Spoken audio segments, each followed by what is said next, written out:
shut their phone off.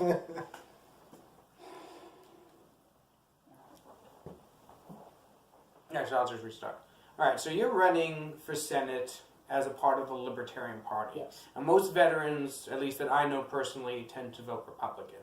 So what do you say to veterans who are listening right now who have never considered voting for a third party? What do you tell them to convince them that voting for you would be the superior option? Well, I think a lot of people really don't know too much about the Libertarian Party because our media is so dominated by the Republican and the Democratic Party. Studies have shown when they offer people, what are your political thoughts surveys, about 60% of them actually fall into the Libertarian Party because the Libertarian Party is the party that just wants to leave you alone, get government off your back. We're the party that's actually committed to a lot of the things that the Republicans will tell you. Small government, lower taxes, cutting regulations. We hear about that all the time from the Republican Party, and yet our current senator votes repeatedly to keep increasing the national debt. We need to get serious about cutting spending. We need to get serious about having our defense forces for defense instead of being policemen. George W. Bush, when he was running, ran on a platform of getting out of the business of nation building. And that platform served him very well. And then as soon as he got into office, he turned around and got us right back into the process of nation building. And now, we've been, I don't know, how long you want to call the Afghanistan and Iraq engagements nation building. They're certainly there now. They've been there for years. It's no longer a military action. No, it's an occupying force. It's an occupying force. It's nation building. We have no business being in there trying to, we're going to bomb these people into democracy. It doesn't make any sense. If they're not ready for democracy, let's bring our troops home. So what I would say to Republicans is that the Libertarian Party represents the values that you've believed all along. These are the values that the Republican Party tells you they believe in, but then they turn around when you elect them and they go to Washington, they increase spending. They're wasteful with our defense resources. And pretty much anything that we're looking at, increasing civilian surveillance, all of those programs, a lot of them brought to you by the Republican Party. There's really no difference today between the Republican and the Democratic Party. Absolutely, and it's a funny thing to think about that all the presidents we've had, at least since Bill Clinton, have run on either a more non-interventionist policy or as simply being less interventionist than their opponent. George Bush ran on a non-interventionist policy. Now, in his second term, he did not, but that was right after 9/11, and we can kind of understand why America at the time was more in a warlike mood. But Barack Obama defeated John McCain. He was the more non-interventionist type. Same with when he ran against Mitt Romney. And Donald Trump was decidedly more non-interventionist than Hillary Clinton. We remember that Hillary Clinton wanted to start no-fly zones in Syria, which could very well have resulted in a war with Russia. Whereas Donald Trump had said repeatedly that he didn't want to be in Syria. Now, he changed his tune in the time since, as Republicans they tend to do. But during the election, that was his position, even if he turned out to not really mean it after the fact. Possibly unintentionally. I think you bring up a really important fact. All these politicians that you've been talking about right now were presidents or running as presidents. They're executives. Mm-hmm. The executive branch is not supposed to be the one engaging of any of what we're talking about. They don't control the money to do these wars. They don't get to declare wars. They have only the privileges given to them by Congress to do this for any given amount of time. And since what we're talking about is a legislative seat in the Senate, and you've already talked about that what you want to do with the DoD as far as budget wise. You want them to take a pretty good haircut, which I think is more than appropriate. And I don't think you're talking about to a degree that would actually hurt the forces. No. You've not proposed anything that's that outlandish at all. But you've talked about the budget a lot. Now, the DoD gives more than its fair share for sure, but this year with the tax cuts and the complete ignoring of the spending bills, this year, just for the 1 year, we're going to run $1 trillion deficit. Yes. That's on top of what we're spending. That's how much we're borrowing plus spending. Or sorry, not including the spending. So it's an even bigger number than that. How do you approach spending as a legislator in order to prevent executives like what we were talking about, who can just go traipse around doing wars wherever they want because they get the authority? I know it's going to take more than just you to stop that type of expressive power, and we need lots of people there that are willing to do that. There's a few, we need more. But on the actual side of your job as a senator, how do you get through cutting spending, and where else can you get it from? Because even if you took a huge chunk out of the DoD, it's not going to exceed more than a few $300 billion at most against $1 trillion deficit. The deficit is a huge problem, and it will take some really strong cuts to bring it into line. Right now, we've got a problem with the deficit, which the last I heard is running about $600 million a month. That we're spending more than we're taking in. The debt, how much we owe, is over $20 trillion right now. A number so big that people can't even understand how big that number is. The first thing that we have to do is get the deficit under control. We have to stop spending more than we take in. The tax cuts, libertarians love tax cuts. Taxation is theft. But what was given to us was not a tax cut. It was a tax deferment, because we will have to pay for that down the road. We will have to pay, our children will have to pay, our grandchildren will have to pay, and at the rate we're going, their grandchildren. It's not feasible that we can keep spending more than we make or more than we take in. And the Democrats came out on Friday with their tax increase proposal to undo the tax cuts and spend it all on their pet programs. We can't really do that either, because right now the Tax Institute sets the Tax Freedom Day, the day that you have to work into the year until you've paid all of your taxes. Nationally, it's April 21st. So everything you're doing, January, February, March, and most of April, is going to pay your taxes. That's a third of the year gone to pay the taxes. Right now, the average taxpayer is paying more in taxes than they pay for housing, food, and clothing combined. That's You're why including all taxes. that's including all taxes, yes. But that's why Americans have no savings. That's why the recovery is so mediocre. Because we're spending a third of everything that's earned. And our tax policy, we quite clearly come out and we tax alcohol, we tax tobacco, and we tax gasoline in order to disincentivize their use. Right. So why are we taxing productivity? If taxes are used to disincentivize a product, why are we taxing income? Because we have bloated spending plans. Yeah, we're applying something that everybody recognizes is a dampener on something that we should be increasing.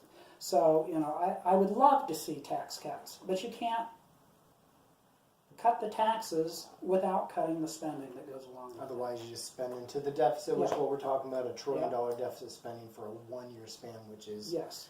unconscionable. I mean, it's just crazy. And this is coming off of the first few years of Barack Obama's term when he was running $1 trillion deficits as well. And Republicans gave him hell for that. Yeah, as they should have, but now they're going to do it, which is, like I said, it's unconscionable. It shouldn't be happening. I mean, So where do you take those kind of cuts from? I mean, even if you took, let's say in 1 year you took, 300 and some billion out of the DoD because they're egregiously, so I'm mixing up words now, egregiously, misusing their spending budgets as it is, clearly with their Pentagon investigations.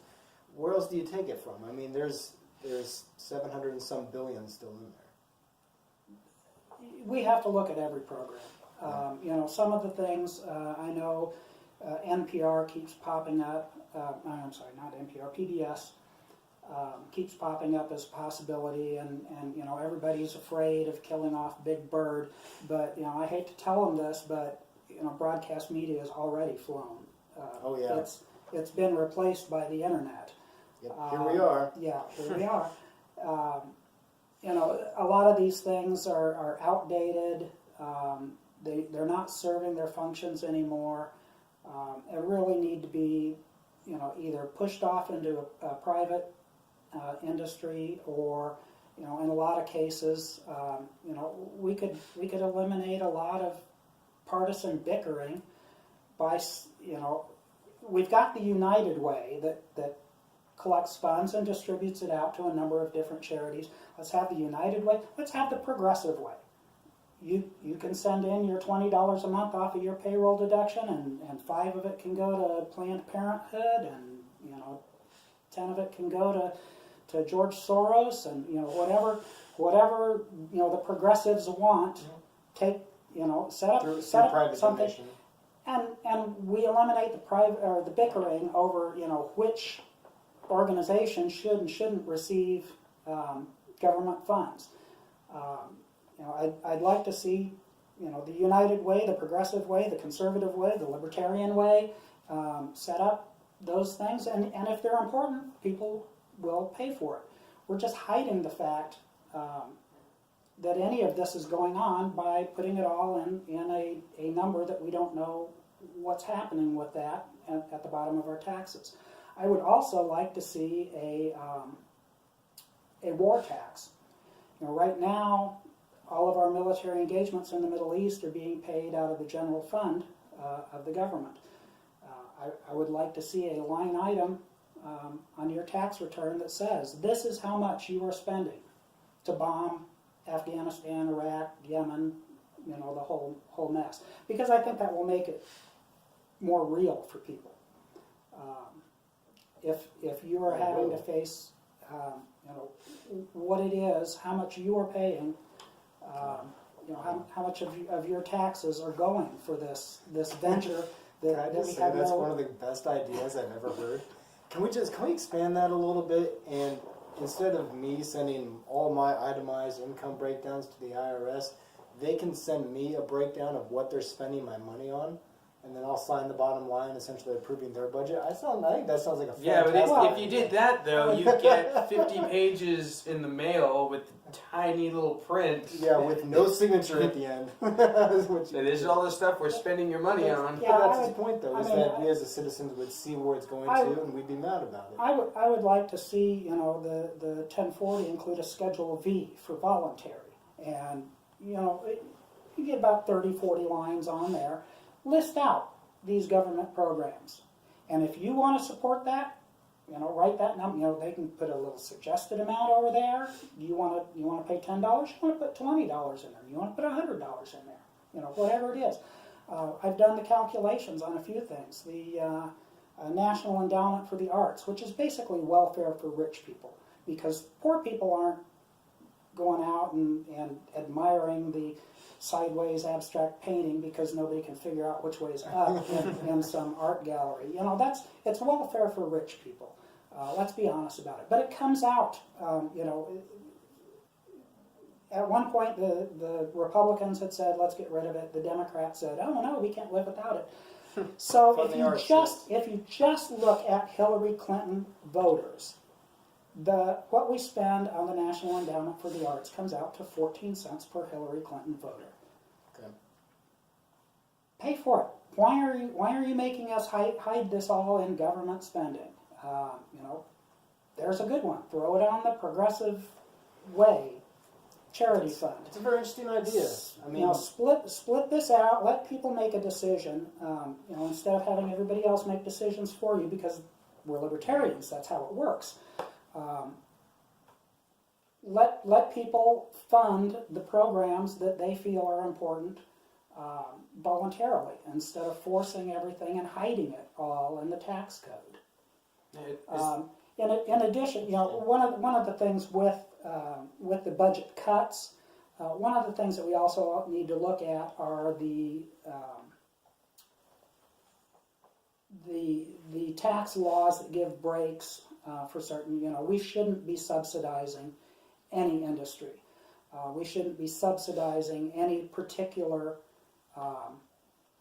company within those industries. Within the Affordable Care Act, that was so full of pork it was unbelievable. But there was a tax cut for the manufacturers of wooden arrows for children's archery in Oregon. The cut was so specific that it applied to one company. It was a giveaway to get the Oregon senators' vote to one company.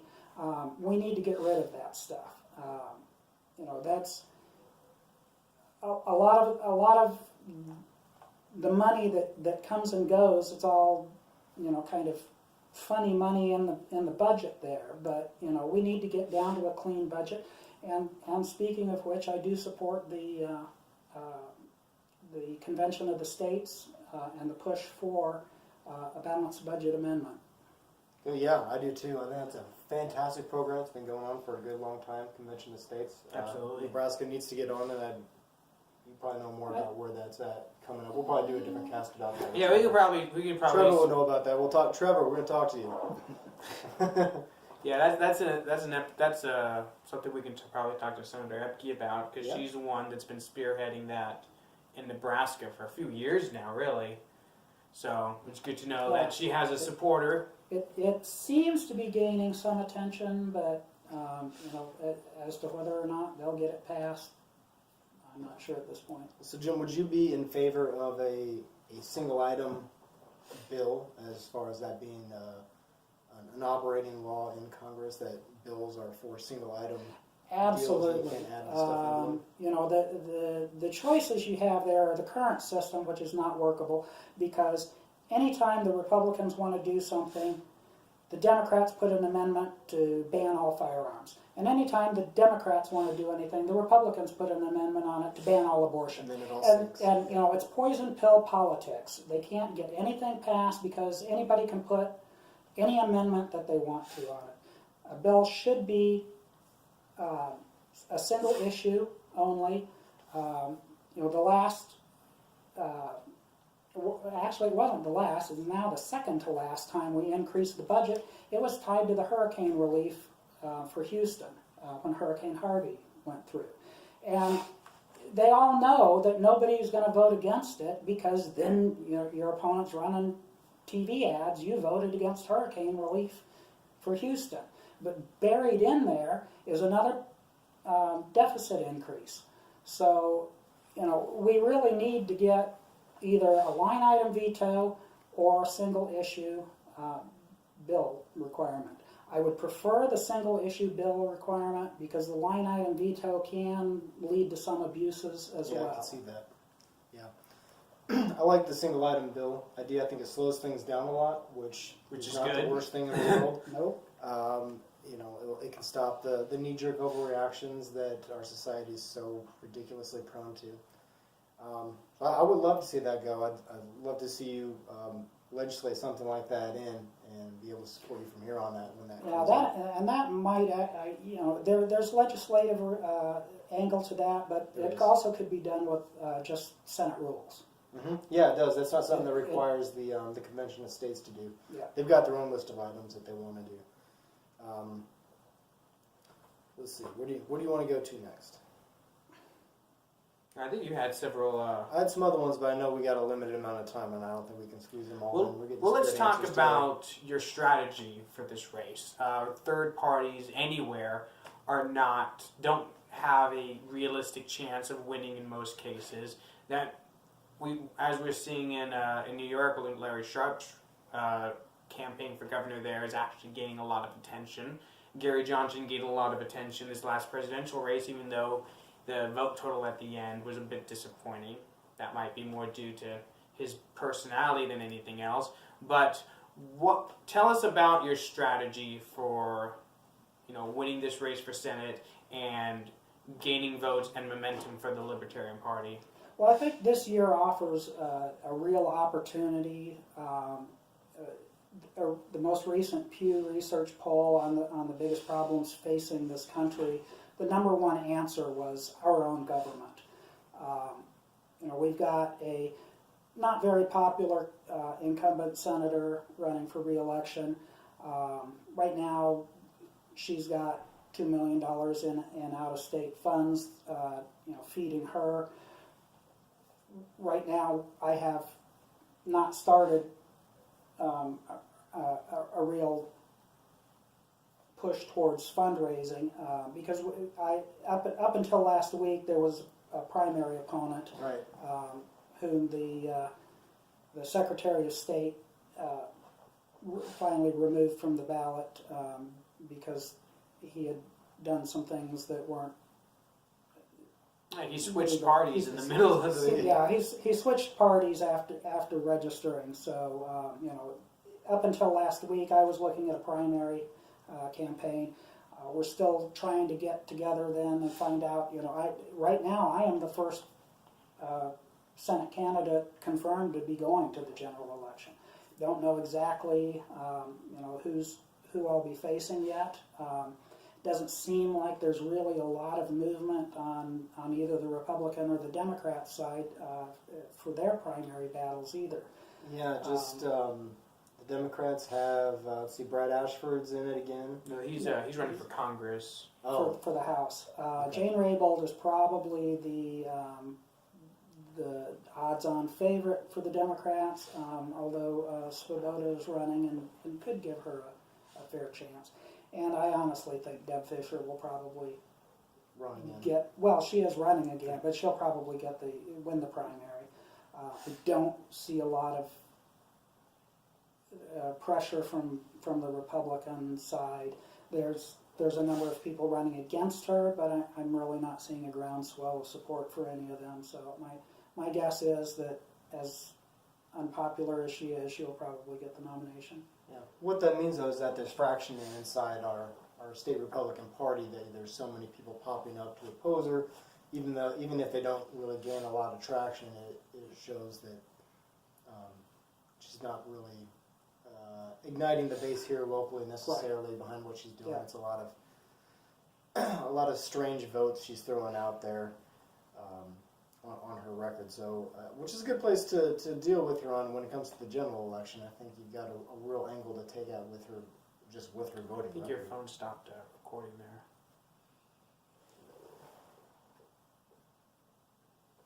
We're hit our max time. So I think you'll be able to certainly gain ground in the general election, just on voting record and some of the things that we've talked about here. What are your big platforms? I mean, you talk about you're still developing your plan for the general election as that's just kind of come up to be the current situation. But looking forward, where do you think your main platforms will be? Well, I think spending has got to be number one. We're just in a situation that cannot continue without serious consequences. Trust in government is number two. And working to dismantle some of the fractured state that we're in right now, with everybody just sniping at each other, breaking into smaller and smaller groups. Well, my group is more important than your group, and the truth is, in the United States, there are no oppressed groups. The closest is probably the Native Americans. Any other group, I hate to tell you this, but you're not oppressed. If you think that that's oppression, there was a recent story on the border between Russia and China. A load of severed human feet showed up, washed up on the shores in Russia. You know, that's oppression. You know, the fact that somebody doesn't like you, you know, somebody doesn't like me. If somebody doesn't like anybody, somebody doesn't like everybody. It's not. That's not oppression.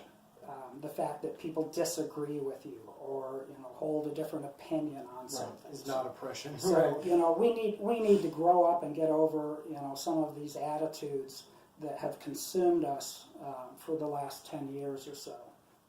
All right, well, I think we're just about out of time. I want to thank you for coming out here and talking to Thanks for us. This having was an awesome conversation. Wish you luck in your campaign. Thanks. So do you have any closing words before we let you go? Just you know, take a look at the issues, and if you're unsure, go out and take a voter poll.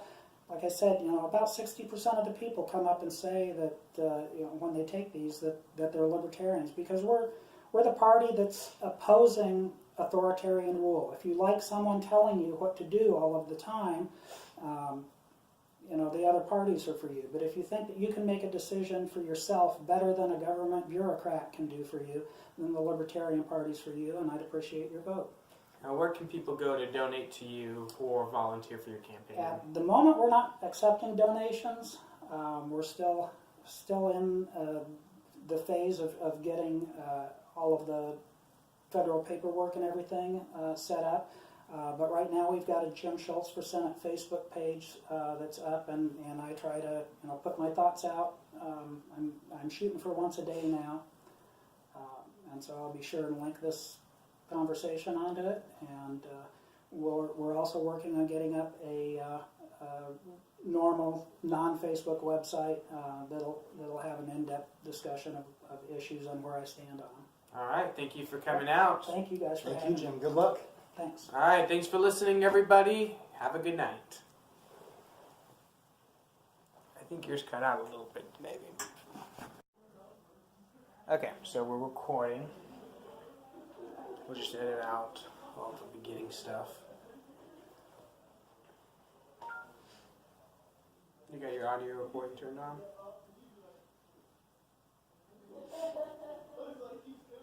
Go ahead. I'm gonna have to do a video because it's not gonna do it. But Here, maybe you can just put it up yeah. right there.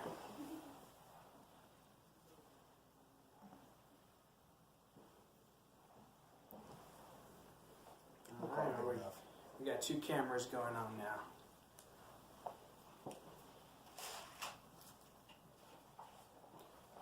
All right, 5, 4. Hi everybody, my name is Nathan Porrata and I'm the founder of the Libertarian Veterans of Nebraska. Joined here with Nathan Nicoles, he's the chair of the organization, and senatorial candidate Jim Schultz. Oh. We're here to talk about Jim Schultz's run for Senate as part of the Libertarian Party of Nebraska. So Jim, why don't you tell us a little bit about yourself to start off? Well, I was born an Army brat on a military base. Grew up moving around a little bit, and then my father was stationed here in Nebraska, and we kind of settled into some Nebraska roots. I went to live in Lincoln, went to Lincoln High School there, and then on to UNL, where I got a degree in computer science. I had a pretty successful career as a computer programmer. Took a couple of other jobs, working with in construction, education. I was a correctional officer for a short time. So I have a wide range of background, but you know, primarily it was in information technology. Awesome. Well, since this is a veterans group that we're doing this interview for, I think the most pressing issue for a lot of veterans out there in active duty military is the question of foreign policy. And since you're running for Senate, this is an issue that if you were to actually win, you'd be dealing with a whole lot. So why don't you tell us a little bit about your thoughts on America's foreign policy? Well, right now our foreign policy is vastly overextended. We're trying to be in every corner of the world, in every little incident that pops up. We've got troops going out in Africa. I recently had a tragedy with a helicopter crash there. Everything going on in the Middle East, bases all over Europe and Asia, tensions in the Korean Peninsula right now. We're just spread over the entire world, and we need to start taking a look at where are the real priorities, and where can we start scaling back, because we're overextended at the moment. Absolutely. So if you were to get elected to Senate, what would the first steps in regards to foreign policy be for you? What would be the first things that we have to do in order to correct what we're doing? I think the first thing that we need to do, in combination with the most pressing issue facing us right now is the spending. We're spending at a deficit. We've got a $20 trillion debt. That number is so huge people can't even imagine what it is. We need to get that under control. The first step is pulling out of the Middle East. We need to. We have no plan. We have no idea what success looks like in the Middle East. We're just over there spending money and lives where we have no business, no plan, no idea, and it's time to pull out. Yeah, it seems like we're just over there at this point in time because we don't seem to know anything else to do. And we've been in Afghanistan since 2001. We've been in Iraq since 2003, and even now we have troops in the area. We've got troops in Syria, troops in Somalia. We're flying sorties over Yemen. So we do have an overextended military. That's not even counting all the military bases we have in Europe, in Asia, all the new ones popping up in Africa. Yeah, we really need to take a hard look at that. Defense needs to be on the table for spending cuts, and a lot of that is in foreign bases. I'm not particularly fond of cutting back on personnel, but we've got weapons programs that the Pentagon doesn't want. They're just boondoggle deals to specific regions. We need to cut back on those. We need to cut back on the amount we're spending. Every time a bomb drops, that's more of our treasury going on, and people think that it's something that's just happening over there. In 2016, in Barack Obama's last year in office, we dropped a bomb in the Middle East every 20 minutes for every day of that year, and people can't believe that. But look it up. The fact checkers all say it checks out. That's right. You don't have to have boots on the ground to conduct a war. Yeah, 72 bombs per day, every day, 365 days for that year, and that was just that year. So the stuff going on in the Middle East there with our military are not all the same conflict. It's not the war in the Middle East. There's several. You talked about. You identified several different ones already between Iraq, Afghanistan, Syria, Lebanon, and you talked about even over at the peninsula with the Korean Peninsula, with what's going on there with North Korea. They want to talk suddenly. We'll see what that's really all about. I doubt as much of anything myself. And the idea of pulling out of there and what that could potentially do to South Korea. Every different one of these areas is its own special, unique situation that's going on. I think there is an inherent danger in blanketing them as all one thing. But I think that's also part of the problem that's going on, is that Congress up to this point jointly has given all of its decision-making authority in these matters over to the executive branch. They voted on it this year. Rand Paul made a huge stink over it that nobody paid attention to but us. But these are individual skirmishes going on. Whether there was 17 or 18 of them going on. This includes South America. There's a lot else going on besides just the Middle East and the Korean Peninsula. How do you approach each of these war zones uniquely and make decisions about what America's role should be, or whether or not its role should be getting out? Well, I think we definitely do need to approach each one distinctly, because the Korean Peninsula looks like it is something that might ramp up. Hopefully the talks pan out, and we can get some kind of a resolution without having to resort to a military solution. But each one needs to be looked at separately. I don't know how to answer the question of how do you do it. You do it. It has to be done. We have to sit down and say, what is going on in South America? Why are we there? What strategic purpose does it serve? Is it in our best interest? And is it a good use of our troops and resources? We need to take a look at Europe. What is going on there? We're basically supplying their military for them at our cost. Same thing with Japan. And some of those air bases in the Pacific. We need to sit down and figure out, do we really have a vested interest in being in there? Do we have some kind of a need to be there? Korea looks like the answer to that one would be yes. Most of the rest of them, it's a hard question that we need to be asking. Well, some of the pushback you'll get on this issue is, especially on the conservative side of the aisle, they'll tell you that budget cuts for the military will cripple it, and they'll cite the sequester cuts as an example of this. That we had a lot of weapon systems weren't getting the proper maintenance. A lot of people were getting overworked. We didn't have enough personnel to keep up with everything, and the budget cuts made that worse. So what would you say to people who would bring up that as an issue? Right now, the U.S. spends more than the next 10 countries combined on its military. And about 6 of those countries are our allies. At this point, Russia and China, we could buy their military for less than we're paying on ours. It doesn't make any sense for us to keep throwing the huge amounts of money that we are throwing when there's not a significant real threat to the United States. There may be threats to some of our business interests,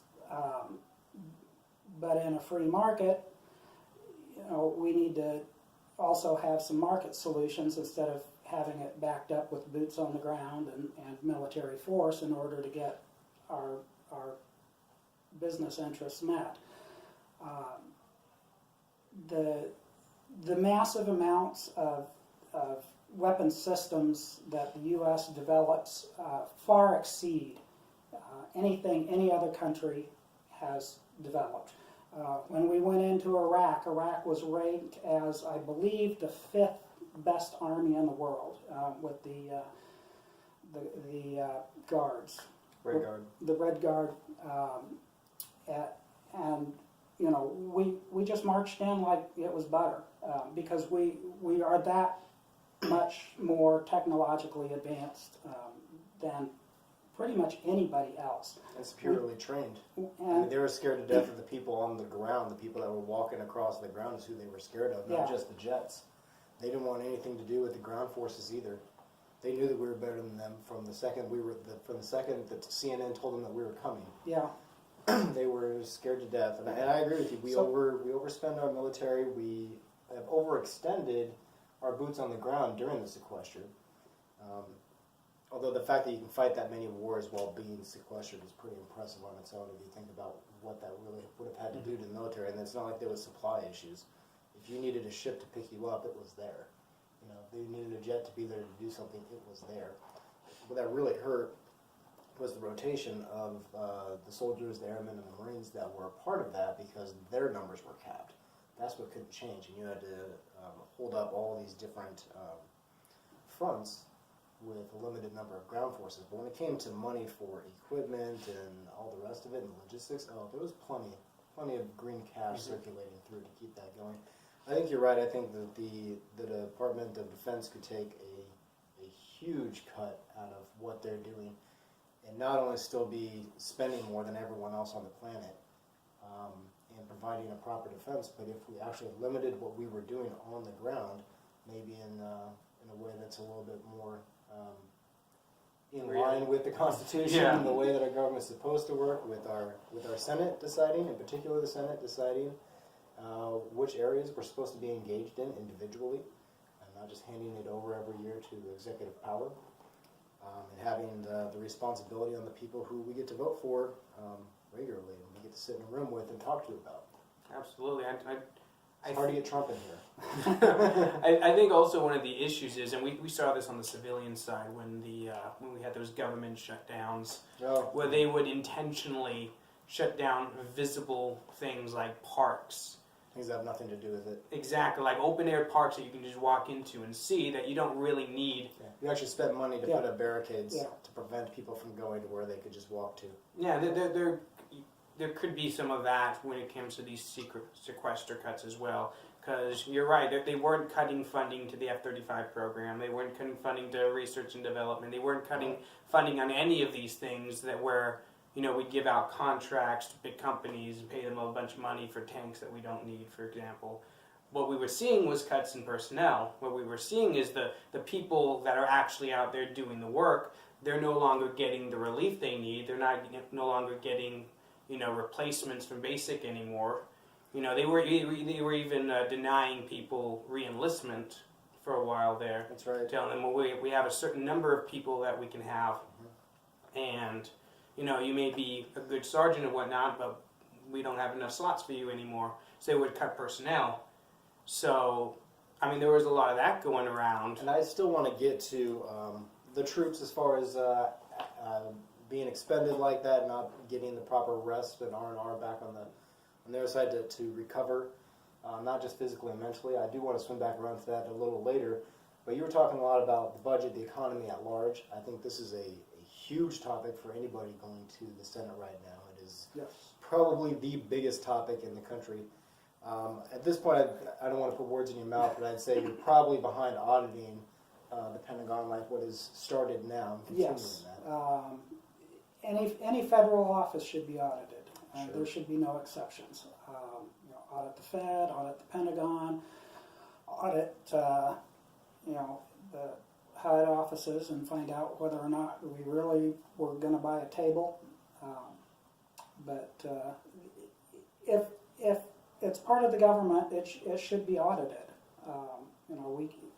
It's one of the things that the government has really become very good at, is hiding their own malfeasance by denying anyone access to information. And a lot of people you'll see on all of the talk shows on the news things that this maybe some misinformation or something like that. No, they're lying. Let's just be honest and say they're lying to us. When you're mentioning the troops on the ground, we have never had a war that has been fought by such a small percentage of our population before, and they hide. When we first went in the Middle East, George Bush put a ban on pictures of coffins coming back. And right now, they'll tell you the official body count from the Middle East theater is around 17,000, because they will reclassify a wounded soldier as non-deployed, and then if they die later on, that doesn't get counted. That doesn't get counted as a combat death. The combat deaths in the Middle East have exceeded those in Vietnam, but we don't see the public becoming uneasy like they did with Vietnam, because the government is hiding the whole thing from us. I'm very good at it. There are 58,000 names on the Vietnam Memorial. There have been 74,000 deaths in the Middle East theater, but the government's official numbers are around 17,000. There's a lot in the news these days about 17 kids, and you don't care about kids if you support the Second Amendment. There's 74,000 kids in the Middle East that are not coming home. So it's hard to sit there and say that this is a good policy, because it's all built on deception. We went into Iraq based off of deception and lies. We're staying in there based off of deception and lies. We don't even know who our allies are. We will support one group who turns around and supports ISIS, who will turn around and we're being shot at with our own weapons. that because we supplied them to one group, they gave them to another group. Now they're coming back around to us. It's just insane. It's time to just pull up the plug and bring everybody home. And whatever happens, it's not going to make a difference whether our kids are over there dying or not. Well, I thought you brought up a good point. The public cares so much about the 17 in Florida from that most recent event versus not caring about what's going on. Are also kids that are 17, 18, 19 years old that are going over there, and they are still that age doing it. I enlisted when I was 17. It's not that uncommon. Yeah, absolutely. Not only that, but all the civilian casualties that result from these wars. Their kids. I don't want to sound like a spiritist, but my kid is worth more than everybody else's. That's just my personal opinion, and I hope that you feel that way about your kids too. Yeah. But that doesn't mean that I wouldn't care about a Syrian kid that's getting killed over there. That's also an awful thing, just not to the same personal level that it would be for our own family. So I think it's important to keep those things in mind, and I think that you're right in when you hold that up as this epidemic. Ignoring the 22, now it's 23 suicides a day from veterans that come back from that. The number's increasing, which brings me to a topic that I know a lot of the followers I have over with VNR want to talk about, and that's the VA. A lot of people that I know coming back that are part of these veterans groups are dealing with the VA, some of them for physical wounds, some of them for mental wounds and various things that have happened, some for both. A lot of them are dealing with, or a lot of them actually at this point have dealt with drug addiction because of the VA, and have quite the battle currently going on trying to resist the same pharmaceuticals that are being pushed on them, really with their opinions being disregarded in that. Just in general terms, what's your view on the VA? I think the VA is a national embarrassment. The incidents that were uncovered at Walter Reed, the cases, I believe it was out of Arizona, where thousands of veterans were put on waiting lists for months and sometimes over a year, and thousands of them died before they ever were brought up for treatment. The idea that we take such a cavalier attitude towards veterans' health, to me, is just appalling. Veterans they've,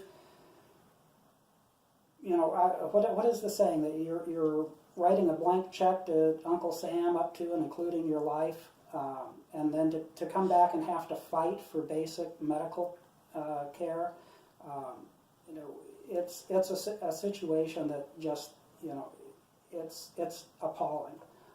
The fact that Jon Stewart, a comedian, had to get the VA to allow veterans to go within a certain distance. If a VA facility is further away than a certain distance, you can go to a private facility for treatment.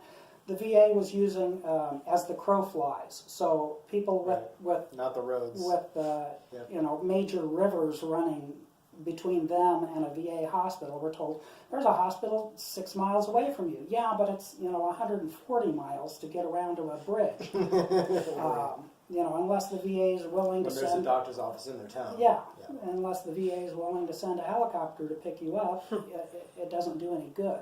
And it took a comedian to embarrass the government on television to get them to change that policy. These are things that you elect people and send them to Washington to address, not expecting it from comedians. Yeah. Well, that's why I bring it up, because it is something that needs to be addressed. It's something that's constantly shuffled to the back burner. We see the stories that come up, the wait list that you were talking about, or maybe the veteran here in our own community who killed themselves in the parking lot after being rejected for care again. Those stories come up. They even get reported into the news, which is more than you can say for a lot of things that happen these days.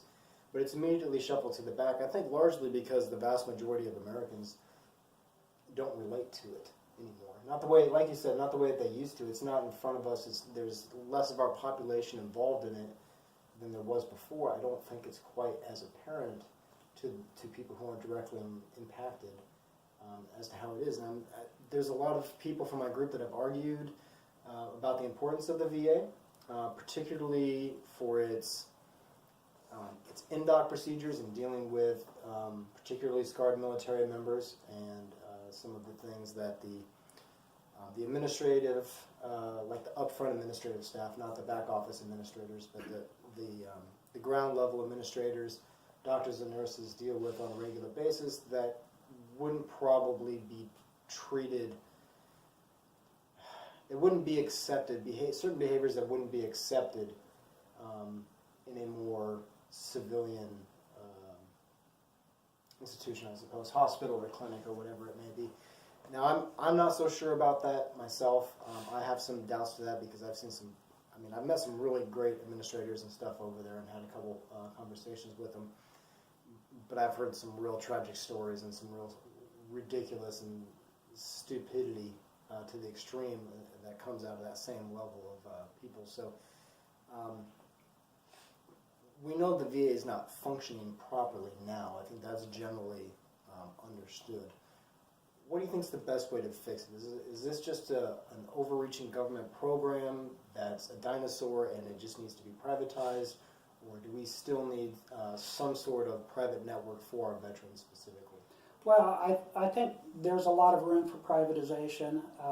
Some of the specialties, especially with reconstructive and burn treatments, I can see having facilities, something similar to like a Mayo Clinic or something, a national expertise center, and whether it's private or more like what's Bernie Sanders' favorite thing, the single payer, where the government pays, possibly. They call it welfare for all now. They've changed the name. It's now welfare for all. Even if it's a private facility, with the government paying in it to target, specific physical and or Medicare for all. Yeah. Sorry, Medicare for all is what they call it, not welfare. Medicare for all. And treatments for veterans. But I think generally, for your general health issues, I think that privatization probably is going to get you a lot better results than what we're seeing out of the VA right now. Absolutely. I think just like what you said earlier about getting out of the Middle East, that would do a lot to help with the current problem. Cut down the inflow a little bit. Yeah, if you don't have these wars that are going on constantly where people are getting hurt in the first place, you're not going to have to treat as many people on the back end of that. So if we did have a military that was focused on defense as opposed to constantly intervening in Middle East conflicts all around the globe, then maybe this wouldn't be as big of a problem to begin with, and we wouldn't, and the VA wouldn't even have to deal with the current influx of veterans needing their help. Mm-hmm. Well, I know at the peak of the Middle East conflicts, people were getting up to 6 redeployments. I don't know what it is now, what the average trips overseas are for a serviceman or woman, but approximately 1/3 of the people are coming back with PTSD. If you're going over 6 times, that's 200% chance. Yeah. You're going to come back with problems. And then we bring all of these veterans back from these theaters that we have no business being in and try to integrate them back into civilian life, but we're not addressing the problems that are caused by our foreign policy. A lot of times we're just dumping them on communities and hoping for the best. I think we're dumping them into a broken VA system. The VA is the place that they're told to go. They're told all the way through from your first day in boot camp all the way through. When you have a problem, when you need something done, even if you have a civilian doctor, or if it's medically, or if it's more military related to what happened, you go to the VA, you get seen by the VA people, right? They have your record, they have all your stuff, it's your family sort of thing. That's what they pitch to you. Unfortunately, you go in there and you're dealing with these issues that, in particular, the psychological issues of modern war, not even just modern war, I mean, it goes back to the World Wars too, it was happening then. We don't understand it a whole lot better now than we did then. Back when it was shell shock and not PTSD, we didn't know a whole lot more about it. I mean, they've gotten a lot better because we're doing brain scans now, we're doing concussion. Well, concussion protocol doesn't make its way into the military just yet. That's not a super realistic goal for a kinetic force, but their understanding of it is important because it helps with recovery. And a lot of the soldiers and veterans that are coming back and meeting with their VA are given specific paths of recovery that the VA has. I believe the current term that the VA uses is tracks, but they want to track to recovery, right? Mm-hmm. But the VA's program for these has a lot to do with pharmaceutical drugs. I mean, it's multi-pronged as it probably should be, but it's their path, and it has the pharmaceutical drugs. A lot of times if there's physical pain in that involved, there's very heavy-duty painkillers involved. I know a lot of people, particularly Marines, that have been in bad accidents and refused narcotics because they've already had to battle with it. And that's painful to watch. A motorcycle victim laying there just in crippling pain because they've already had to fight off narcotics once and they don't want to do it again. Yeah.